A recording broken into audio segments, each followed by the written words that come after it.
Bună, sunt Ana Ularu, ambasadoarea Stilago și vă prezint piesele mele preferate din colecția Toamnă-Iarnă.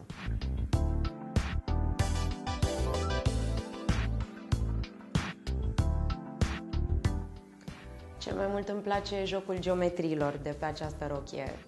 Rochia jean blush are o croială care îți pune foarte bine în evidență silueta și o textură care o face ideală pentru sezonul rece. Modelul este unul rock chic și poate să fie foarte ușor asortat atât la o jachetă mai lungă cât și la un trench în nuanțe asortate. Întotdeauna mă simt mult mai atrăgătoare atunci când port o pereche de pantofi cu toc înalt, ca acești pantofi din piele întoarsă de la Roberto Derville. Cel mai mult m-au atras țintele care dau un accent rock oricărui outfit. Îi poți asorta cu o rochie scurtă de seară sau cu pantaloni slim cut sau cu un tricou casual chic sau cu un sacou. Cu această jachetă foarte moale de la Haine vei scăpa de mai multe probleme deodată. Nu numai că vei înfrunta frigul, dar vei atrage și atenția prin croiala atipică. Plus că vei avea nota de originalitate necesară oricărui outfit. Jacheta violet se potrivește atât unei ținute mai extravagante cât și uneia mai casual.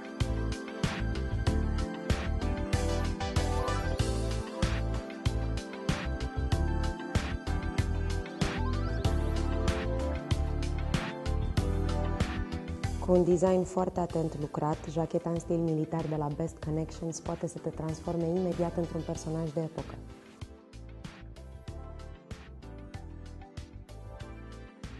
În plus, are un guler foarte cochet care dă atitudine oricărei ținute.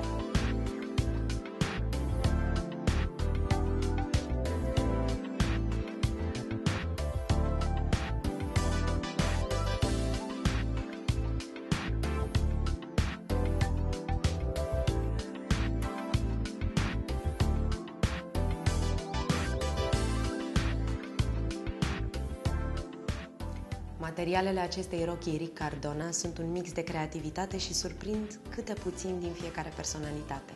Dantelă romantică, print jucăuș. Această rochie jonglează cu stiluri diferite și foarte originale.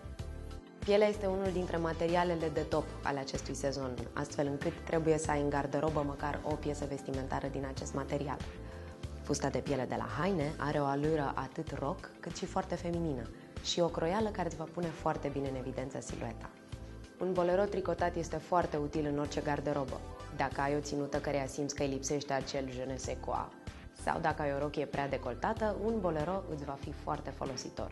Este călduros și se potrivește foarte bine cu o ținută de zi și cu una de seară.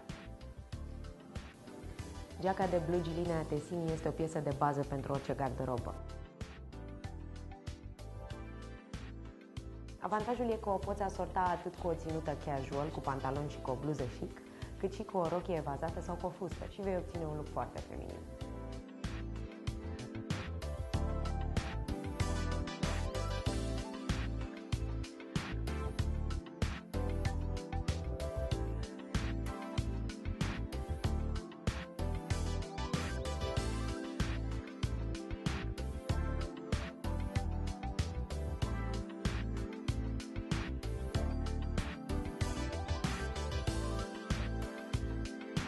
Culorile puternice își fac resimțită prezența și în sezonul rece. După mai multe sezoane de toamnă-iarnă pline de neutralitate, a venit rândul unei explozii de culori precum acest roz puternic al gecii de piele Guarapo. O poți mixa cu piese cât mai simple pentru a lăsa ca această geacă să fie vedeta întregii ținute. Te aștept să te înscrii pe www.stilago.ro pentru a-ți găsi și tu piesa vestimentară preferată.